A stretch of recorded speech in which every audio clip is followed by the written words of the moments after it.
ओम शांति। ओम शांति। आज 29 जुलाई 2026 दिन बुधवार की साकार मुरली। आइए अब सुनते हैं मीठे मीठे बाप दादा के मधुर महावाक्यों को। मीठे बच्चे, अपने स्वधर्म में स्थित होकर आपस में प्यार से एक दो को ओम शांति कहो। यह भी एक दो को रिगार्ड देना है। प्रश्न, भक्ति में भी भगवान को भोग लगाते हैं या तुम बच्चे भी लगाते हो? यह रस्म क्यों?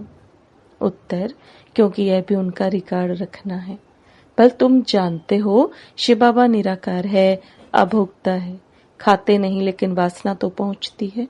सर्व का सदगति दाता पतित पावन बाप है, तो जरूर भोग भी उनको लगाना चाहिए। गीत, हमारे तीर्थ न्यारे हैं। ओम शांति। बच्चों के दिल में भी उठा ओम शांति। जैसे किसी को नमस्ते कहा जाता है तो वह भी रिटर्न में कहते हैं नमस्ते।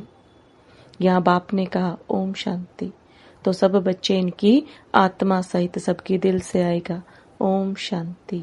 अर्थात हम आत्मा शांत स्वरूप है। रिस्पॉन्ड तो करना चाहिए ना। यह रिस्पॉन्ड हुआ ना, दूसरे कोई अर्थ सहित ऐसे कह ना सके। बाप ज्ञान सूर्य भी कहते हैं ओम शांति, ज्ञान चंद्रमा भी कहते हैं ओम शांति, ज्ञान सितारे भी कहते हैं ओम शांति। सितारों में सब आ गए। अब तुम बच्चों को अपने स्वधर्म का पता लगा है। हम शांत स्वरूप और शांति धाम के रहने वाले हैं, ये तुमको निश्चय हुआ है। अच्छी रीति से तुम आत्मा को जानते हो। बरोबर कहा भी जाता है महान आत्मा पापात्मा। आत्मा ही एक शरीर छोड़ दूसरा लेती है, परंतु आत्मा का यथार्थ परिचय कोई को नहीं है। हम आत्मा इतनी छोटी हैं, 84 जन्मों का पाठ बजाते हैं। यह न तुमको पता था न और कोई जानते हैं। अभी तुम बच्चे सम्मुख बैठे हो, बाप को अपना बनाते हो। बच्चे बाप को अपना बनाते हैं वर्षा लेने के लिए। तुम बच्चे जानते हो हम आत्माओं का बेहद का बाप इस ब्रह्मा तन में आया हुआ है। ब्रह्मा तन में आकर आदि सनातन देवी देवता धर्म की स्थापना करते हैं। कल्प पहले भी आदि सनातन देवी देवता धर्म अर्थात सूर्यवंशी राजधानी स्थापन हुई थी। यह स्थापना का कार्य कल्प कल्प बाप ही करते हैं, जिसको भगवान कहा जाता है। भगवान बाप से सब मांगते हैं कि दुख हरो सुख दो। जब सुख मिल जाता है तो मांगने की दरकार नहीं रहती। यहाँ मांगते हैं क्योंकि दुख है, वहां कुछ भी मांगने की दरकार नहीं रहती, क्योंकि बाप सब कुछ देकर जाते हैं। इसलिए सतयुग में कोई भी बाप को याद नहीं करते। बाप समझाते हैं कि बच्चों को हम सुखधाम का मालिक बनाते हैं। तुम बच्चे जानते हो इस बाबा से हम फिर से सुखधाम का वर्षा ले रहे हैं। बेहद के बाप से बेहद का सुख लेते हैं। तुमको समझाया जाता है भक्ति मार्ग कैसे चलता है, मनुष्य सृष्टि रूपी झाड़ की उत्पत्ति, पालना और संहार कैसे होता है, वह ड्रामा का आदि मध्य अंत क्या है। यह है साकारी दुनिया, वह है निराकारी। बच्चे समझ गए हैं कि हमने पूरा आधा कल्प भक्ति की। अब कलयुग का अंत है, वर्षा मिलता ही है संगम पर। यह बच्चों को अच्छी रीति समझना चाहिए। अभी हम संगम पर हैं, यह तुम बच्चे ही समझते हो। दूसरे कोई समझेंगे नहीं जब तक परिचय नहीं देंगे। जरूर संगम युग आता है, जबकि पुरानी दुनिया बदल नहीं होती है। ये सारी पुरानी दुनिया है, इनको आयरन एज कहा जाता है। यह भी तुम जानते हो। पहले पहले सारी दुनिया पर एक ही धर्म होता है। नई दुनिया में भारत खंड ही सिर्फ होता है, थोड़े मनुष्य होते हैं। नई दुनिया को ही स्वर्ग कहा जाता है। इससे सिद्ध है नई दुनिया में नया भारत था, अब पुरानी दुनिया में पुराना भारत है। गांधी भी कहते थे नई दुनिया नया भारत हो, नई दिल्ली हो। अब नव भारत व नई दिल्ली है नहीं। नव भारत में तो इन लक्ष्मी नारायण का राज्य था, अभी उसी ही भारत पर रावण का राज्य है। यह भी लिखना चाहिए, नई दुनिया नई दिल्ली, फलाने समय से फलाने समय तक इनका राज्य। यह समझा भी वही सकता जो नई दुनिया बनाने वाला है। ब्रह्मा द्वारा नई दुनिया स्वर्ग स्थापन करते हैं, जिस स्वर्ग का वर्षा लेने के लिए तुम आते हो। बाप तुमको युक्ति बतलाते हैं अथवा पुरुषार्थ कराते हैं। सम्मुख भी मिलने आते हो अथवा वहां भी बैठ पढ़ते हो। दिल होती है सम्मुख मिले, वह सम्मुख मिलते हैं मनुष्य से। या तुम कहेंगे हम जाते हैं शिव बाबा से मिलने। कहेंगे वह तो निराकार है ना। हम आत्मा भी निराकार हैं। हम भी यहाँ पाठ बजाने आते हैं। जिनका नाम है वह जरूर पाठधारी भी हैं। भगवान का भी नाम है ना। निराकार शिव को ही भगवान कहा जाता है और किसी को भगवान नहीं कहेंगे। भगवान निराकार ही गाया जाता है। उनकी पूजा होती है। आत्माओं की भी पूजा होती है। रुद्र यज्ञ रचते हैं ना, वह मिट्टी के शालिग्राम बनाते हैं। पत्थर का बना हुआ मिट्टी का। मिट्टी के तोड़ने फिर बनाने सहज है। दुनिया तो इन बातों को नहीं जानती है। रुद्र यज्ञ में कितनी आत्माओं की पूजा कर सकते हैं।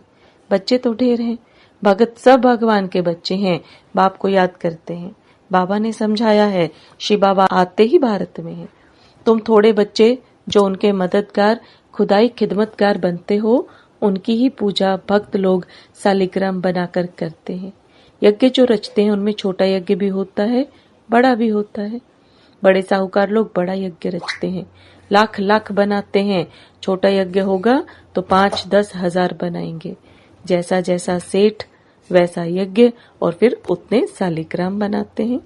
एक शिव बाग के शालिग्राम बनाते फिर उतने ब्राह्मण भी चाहिए। बहुतों ने यज्ञ देखा होगा। तुम जानते हो बाबा हम बच्चों की सेवा करते हैं, हम फिर औरों की सेवा करते हैं, इसलिए पूजा होती है। तुम अभी पूज्य बनते हो। आत्मा कहती है बाबा आप तो सदैव पूज्य हो, हमको भी पूज्य बना रहे हो। तुम पूज्य आत्मा शरीर लेगी तो कहेंगे पूज्य देवी देवताएं। आत्मा ही पूज्य अथवा पुजारी बनती है। बाप आते भी हैं एक ही बार, फिर कभी बाप आत्मा को पढ़ाए यह होता ही नहीं। आत्मा ही सुनती है। जैसे आत्मा शरीर द्वारा सुनती है, वैसे परमपिता परमात्मा सुप्रीम आत्मा भी शरीर का आधार ले इन द्वारा सुनते हैं। इन द्वारा तुमको राजयोग सिखलाते हैं। उनका अपना शरीर तो है नहीं। ब्रह्मा विष्णु शंकर का भी अपना सूक्ष्म शरीर है। यहाँ तो सबको अपना अपना शरीर है। यह है ही साकारी दुनिया। शिव बाबा है निराकार। वह ज्ञान का सागर, सुख का सागर, प्यार का भी सागर है। वह आकर सबको पतित से पावन बनाते हैं। इसमें प्रेरणा की कोई बात नहीं है। मुझे अगर प्रेरणा से पावन बनाना हो, फिर यहाँ आकर रथ लेने की क्या दरकार है।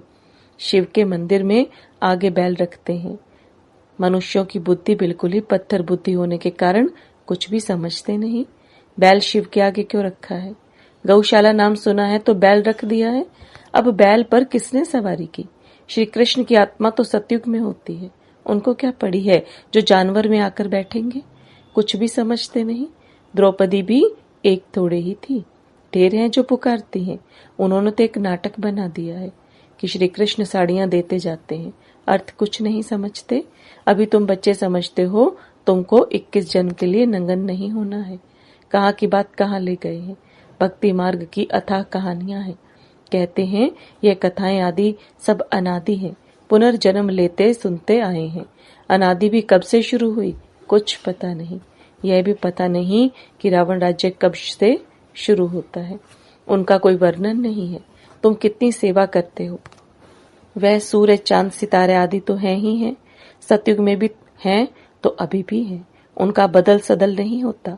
तुम अब निमित्त बने हो भारत को ही फिर से अंधियारे से निकाल रोशनी में लाने। भक्ति मार्ग को अंधियारा कहा जाता है। तुम्हारी महिमा है। तुम धरती के सितारे हो। सितारे हैं तो चांद सूर्य भी होने चाहिए। यह है तुम्हारी रूहानी तीर्थ। तुम ऐसी यात्रा पर जाते हो जहां से फिर इस मृत्यु लोक में नहीं आएंगे। अभी यह मृत्यु लोक है, फिर यहाँ ही अमर लोक होगा। द्वापर से मृत्यु लोक शुरू होता है। अब तुम सच्ची सच्ची अमर कथा सुन रहे हो। अमर लोक में जाने के लिए तुम समझते हो हम आत्माओं की यात्रा न्यारी है। तुम यहाँ बैठे हो, यात्रा पर जाने का पुरुषार्थ करते हो। याद से ही तुम्हारे विकर्म विनाश होंगे। वह यात्रा पर जाते हैं, विकर्म विनाश कहाँ होते हैं। शराब की तो मनुष्यों में इतनी आदत है जो छिपाकर जरूर ले जाते हैं। आजकल तो बहुत गंदे भी होते हैं यात्रा में। है तो सब पतित ना, जैसे ब्राह्मण पतित वैसे यात्री भी पतित। पंडे लोग यात्रा कराते हैं, पावन थोड़े ही हैं। तुम तो पवित्र रहते हो। सच्चे ब्राह्मण तुम हो। तुम्हारी आत्मा पवित्र रहती है। याद की यात्रा से ही तुम पवित्र बनते हो। सतो प्रधान बनना है, बाबा बार बार लिखते हैं। मीठे बच्चों, यह शिव बाबा ने आत्माओं को लिखा। मुझे याद करो तो तुम तमो प्रधान से सतो प्रधान बन सतो प्रधान दुनिया के मालिक बन जाएंगे। बस एक ही डायरेक्शन है मुख्य। कितना सहज है। याद से ही विकर्म विनाश होंगे, याद नहीं करेंगे तो विकर्म नहीं विनाश होंगे, फिर सजा खाएंगे। बाबा तो कहते हैं तुम कहाँ भी जाओ कमाई कर सकते हो, उठो बैठो खाओ, सिर्फ बाप को याद करो, तुम्हारी कमाई है। बच्चों के लिए तो और ही सहज है, इसमें कोई अटेंशन आदि की बात नहीं। श्रीनाथ के मंदिर में श्रीनाथ की याद में बैठते हैं, भोग लगता है तो पत्थर की मूर्ति ना, भोग भी किसको लगाना चाहिए? अधिकारी तो एक ही है, शिव बाबा। सर्व का सदगति दाता पतित पावन वह है।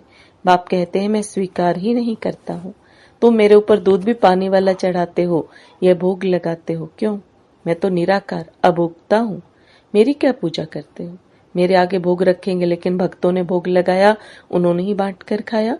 तुम जानते हो शिव बाबा को भोग तो जरूर लगाना है, फिर बांट कर तुम खाते हो। यह जैसे किसी का रिगार्ड रखना है। हम शिव बाबा को भोग लगाते हैं, शिव बाबा का भंडारा है ना, जिसका भंडारा है उसको भोग जरूर लगाना पड़े। भल तुम भोग लगाते हो, खाते भी तुम बच्चे ही हो। ये ब्रह्मा खाता है, मैं नहीं खाता हूँ। बाकी वासना तो आएगी ना। बहुत अच्छा भोग बनाया है, कहने के लिए ऑर्गन्स तो है ना, यह ब्रह्मा खा सकते हैं। ये शरीर तो इनका है ना, मैं सिर्फ इनमें आकर प्रवेश करता हूँ, मुखी काम में लाता हूँ। तुम बच्चों को पतित से पावन बनाने गौमुख भी कहते हैं ना, बरोबर गौ भी है। तुम जानते हो इनसे ही तुम बच्चों को अडॉप्ट करते हैं। यह माता पिता दोनों हैं, परंतु माताओं को संभाले कौन? इसलिए सरस्वती को निमित्त रखा ड्रामा प्लान अनुसार। माता गुरु की महिमा भी चाहिए ना। गुरु तो पहले नंबर में मशहूर यह है, गुरु ब्रह्मा ठीक है, जैसे बाप वैसे बच्चे। तुम ब्राह्मण भी सच्चे गुरु बनते हो, सबको सच्चा रास्ता बताते हो स्वर्ग का। आत्मा ही मुख से रास्ता बताती है कि मन मना भव मध्याजी भव। बाप माँ बच्चे सब वही रास्ता बताते हैं। यहाँ तुम सम्मुख बैठे हो, याद रहती है, फिर घर जाते हो तो बच्चे भूल जाते हैं। यहाँ आनंद आता है। बाबा पास आए हैं, बाबा कहते हैं स्वदर्शन चक्रधारी बन, यह युक्ति बताओ कि मुक्ति धाम बाप को और वर्षे को याद करो। अच्छा, मीठे मीठे सिकिलदे बच्चों प्रति माता पिता बाप दादा का याद प्यार और गुड मॉर्निंग। रूहानी बाप की रूहानी बच्चों को नमस्ते। रूहानी बच्चों की रूहानी बाप दादा को याद प्यार गुड मॉर्निंग और नमस्ते। धारणा के लिए मुख्य सार, आपस में एक दो को व बाप को यथार्थ रिगार्ड देना है। बाप भल अभोक्ता है, लेकिन जिसके भंडारे से पालना होती है उसको पहले स्वीकार जरूर कराना है। पूजनीय बनने के लिए खुदाई खिदमतगार बनना है, बाप के साथ सेवा में मददगार बनना है। जब आत्मा और शरीर दोनों पावन होंगे तब पूजा होगी। वरदान, अपने प्रति व सर्वात्माओं के प्रति लॉफुल बनने वाले law maker so new world maker भव। अपने प्रति व सर्वात्माओं के प्रति लॉफुल बनने वाले law maker so new world maker भव। अब बाप दादा के वरदान को विस्तार में समझेंगे। जो स्वयं प्रति लॉफुल बनते हैं वही दूसरों के प्रति भी लॉफुल बन सकते हैं। जो स्वयं लॉ को ब्रेक करते हैं वे दूसरों के ऊपर लॉ नहीं चला सकते। इसलिए अपने आप को देखो कि सवेरे से रात तक मनसा संकल्प में, वाणी में, कर्म में, संपर्क व एक दो को सहयोग देने में व सेवा में कहाँ भी लॉ ब्रेक तो नहीं होता है। जो लॉ मेकर हैं वह लॉ ब्रेकर नहीं बन सकते। जो इस समय लॉ मेकर बनते हैं वही peace maker, new world maker बन जाते हैं। स्लोगन, कर्म करते कर्म के अच्छे व बुरे प्रभाव में न आना ही कर्मातीत बनना है। कर्म करते कर्म के अच्छे व बुरे प्रभाव में न आना ही कर्मातीत बनना है। ये अव्यक्त इशारे ज्वाला स्वरूप स्थिति में रह शक्तिशाली याद का अनुभव करो। ज्वाला स्वरूप याद के लिए मन और बुद्धि दोनों को एक तो पावरफुल ब्रेक चाहिए और मोड़ने की भी शक्ति चाहिए। इससे बुद्धि की शक्ति व कोई भी एनर्जी वेस्ट ना होकर जमा होती जाएगी। जितनी जमा होगी उतना ही परखने की, निर्णय करने की शक्ति बढ़ेगी। इसके लिए अब संकल्पों का बिस्तर बंद करते चलो, अर्थात समेटने की शक्ति धारण करो। ओम शांति। ओम शांति।